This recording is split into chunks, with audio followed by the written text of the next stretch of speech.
Welcome to Spotlight Chronicles.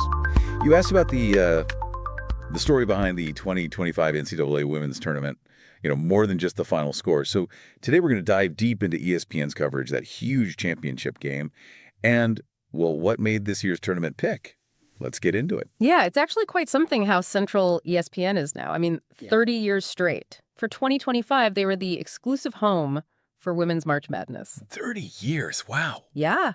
Think about that. Every single game, all 67 of them, right from the first 4 games all the way through. That's dedication. Really shapes the whole fan experience, doesn't it? It really does. It means there's one reliable place to find everything. Right. So if you wanted to follow along, ESPN was pretty much your only stop. Yeah. And it wasn't just like hidden away on one channel, was it? They used their whole network. Exactly. That's a key point. Games were spread out. You had ABC, ESPN, ESPN2, ESPNU, and even ESPN Nudos. Okay. So pretty broad distribution. It helped make sure lots of different people could actually watch, whatever TV package they had. And of course, for streaming fans, the ESPN app was crucial. Every single game, live on the app. Yeah, the app is huge these days. Makes it easy to watch anywhere. It really streamlines things, having that one digital hub. And you mentioned for the really big games, the Final Four and the championship, they added even more streaming options. They did, yeah. For those final few games, ESPN Plus subscribers could stream them too. It's this multi-platform approach, right? Trying to reach fans wherever they are, however they watch. Made it super convenient, honestly. Okay, makes sense. So let's focus in on that championship game. Our sources pointed to a really hyped matchup. 2 powerhouse teams. Oh, absolutely.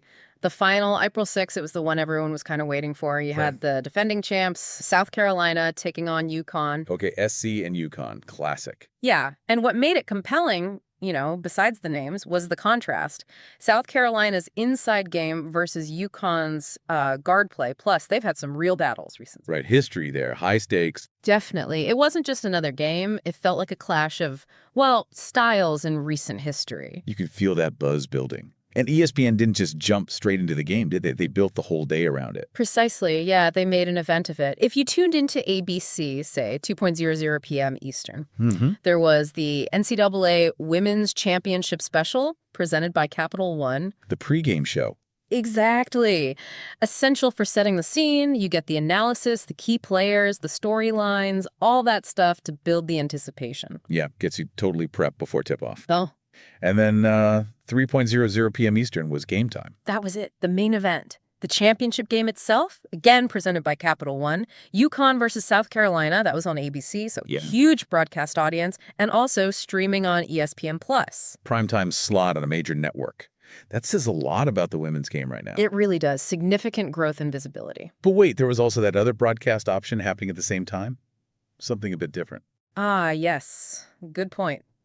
Simultaneously, over on ESPN Network and also on ESPN Plus, Tro, you can watch the Bird and Taurasi show presented by AT&T. Okay, Sue Bird and Diana Taurasi. Yeah. Legends. Right. An alternate feed with their commentary. Imagine getting insights from, 2 of the greatest to ever play the game live during the championship. That sounds amazing. Like a totally different vibe. Probably, yeah. More player-focused, maybe looser, funnier. Definitely a unique perspective compared to the main broadcast. Very cool option to have. Yeah. And the coverage didn't just stop when the game ended, right? There was a post-game show. Nope. They wrapped it all up. At 5:30 p.m. Eastern, back on ESPN, was the NCAA Women's Championship post-game show. Nissan presented that one. Okay. That's where you get the immediate reactions, the interviews, the analysis of the big moments, kind of breaking down how it all went down, essential viewing to kind of process the result. So yeah, from pregame through the game itself, even with that alternate commentary right up to the postgame. Full coverage. Okay, switching gears just a little bit. Lots of people loved the brackets, right? That whole prediction side of things. ESPN had stuff for that too. Oh, absolutely. Brackets are, they're synonymous with March Madness for so many fans. ESPN put out a 2025 women's bracket guide. Had tips, analysis, stuff to help you figure out your picks. It helps you look smart when filling it out. Or try to, anyway. Exactly. Trying to find those upsets. And you could actually, enter your bracket somewhere, compete. Yep. They ran their tournament challenge.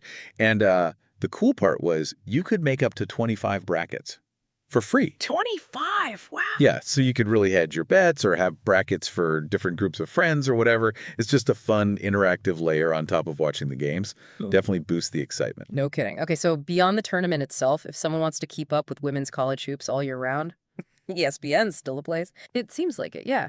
Their main women's college basketball page online, it's pretty comprehensive. You find breaking news there. You can check standings, stats, scores, and they do bracketology all season long, too. Ah, bracketology. Joe Lunardi territory, but for the women's side. Exactly. Predicting the tournament field way in advance. So yeah, it's a solid resource to just stay plugged in throughout the year. Sounds like it covers all the bases. And we saw some article titles mentioned in our sources that kind of hinted at bigger stories beyond just the championship game itself, like Latson, Miles Open Nose, 1-2 in 2025-26 women's college basketball transfer rankings.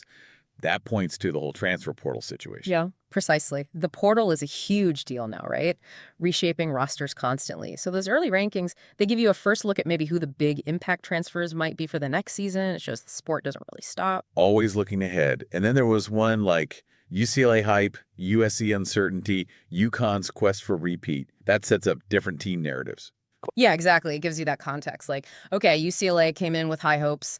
Maybe USC had some question about, and UConn obviously had that pressure of being the champs trying to do it again. Different pressures, different stories for each team. Right. And the last one mentioned Paige Bueckers and UConn's fairy tale ending. That really highlights the individual player stories, doesn't it? Absolutely. Star players like Paige Bueckers often become these focal points, their personal journeys, overcoming injury maybe, leading their team. Those narratives really draw fans in. It adds that, that human element beyond just the X's and O's, makes the whole thing more compelling. Totally. So yeah, you put it all together, the intense competition, these individual and team stories, and then the massive coverage from ESPN. It made the 2025 tournament a really rich event. So as you can see, it all led up to that huge UConn-South Carolina final in the 2025 Women's March Madness. And ESPN really was the hub for everything. You had the pregame shows, the game itself on ABC, that cool Vernon Taurasi alternative, the postgame wrap-up, plus the brackets and year-round coverage. Just tons of ways to follow along. We hope this deep dive gave you a clearer picture of how it all unfolded and why it's such a significant event. Thinking about it all, what parts of how women's college basketball is changing do you find most interesting right now? See you next time on Spotlight Chronicles.